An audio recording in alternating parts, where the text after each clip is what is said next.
I've been struggling a lot today to get present and grounded, and I feel really restless. So I figured, why not make content out of it?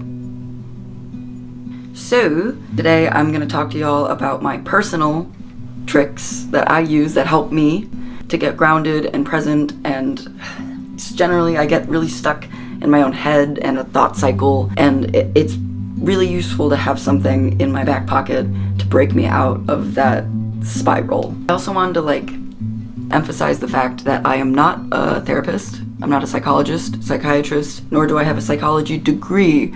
So this is entirely just my experiences, and I'm sharing what helps me in hopes that it helps somebody else. So let's get into it.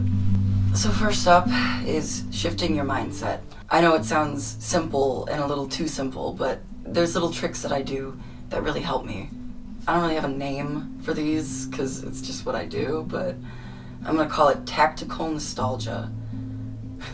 Essentially what it is looking at everything in my space, everything in my vicinity, and imagining it through the lens of a memory. Do you ever look at a picture from a couple years ago and you think, what the hell happened to that shirt?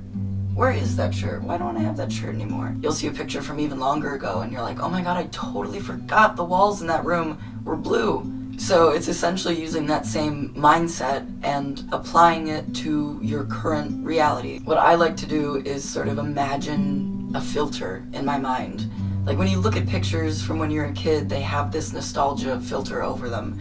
And it's essentially applying that to everything that you can see in front of you. It's also a bit of a practice in gratefulness, honestly, because it makes me recontextualize things that I've otherwise gotten really used to and accustomed to. It makes me realize just how much I'm gonna miss in 10 years from now that I currently have. Stuff like that. And honestly, that helps me get grounded in my environment a lot. Call it cheesy all you want, but mantras honestly help me sometimes. It's more low-level help for when I'm not feeling super disassociative, but at the same time, I figure I'd throw them out there. For me, I use the following. May I meet this moment fully. May I meet it as a friend. It's a quote by Sylvia Boorstein.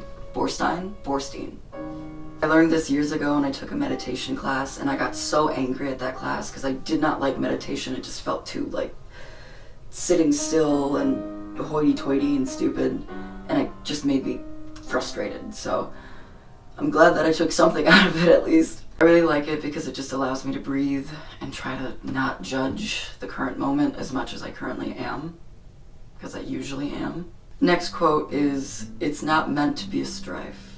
It's not meant to be a struggle uphill. It is a lyric from the song Voice in Headphones by Mount Erie. I really like that song in general. I use it a lot when I feel anxious. It kind of helps me calm down. It's really nice for reminding me that life is not supposed to be this big, insurmountable task to get done. That you're allowed to enjoy the moments and just take them as they come. Because often I feel like I'm always working towards something. I'm pushing towards something. I have to progress. I have to improve. But I can also breathe. I'm allowed to enjoy what I've already done. You know what I mean? Today is my life. Today is my life. I often get caught up in the past or in the future, ways that I can improve or things that I should have done differently.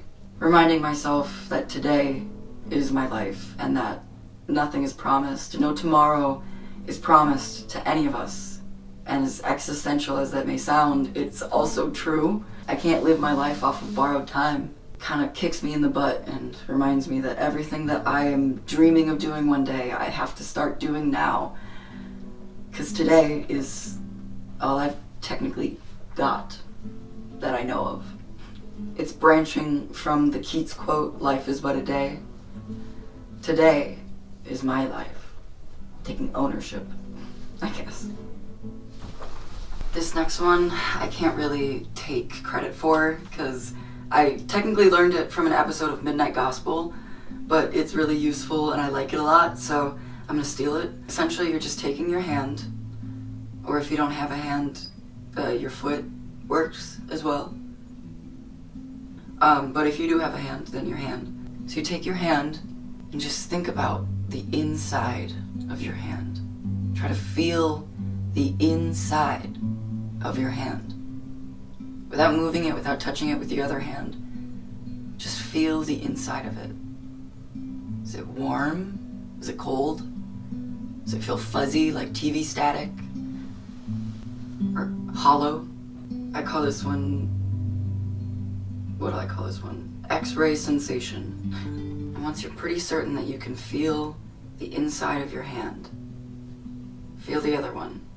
And once you feel both of your hands, try to feel the inside of both of your arms. Think about the bones and the muscles and the tendons. Continue that on and try to feel the inside of your entire body. This one takes a while and requires a bit of a stable environment, so it's not always useful on the go, but given I do have this calm environment, which I usually do, it's really useful for getting me less restless.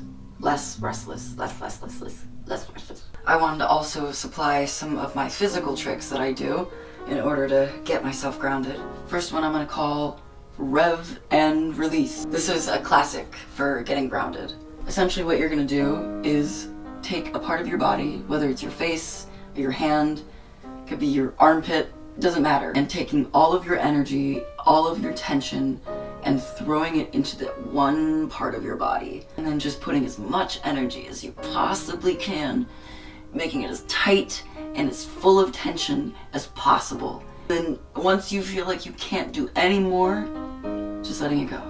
I like this one a lot because it's pretty incognito if I'm at work or out with friends and feeling pretty anxious and like I'm not there.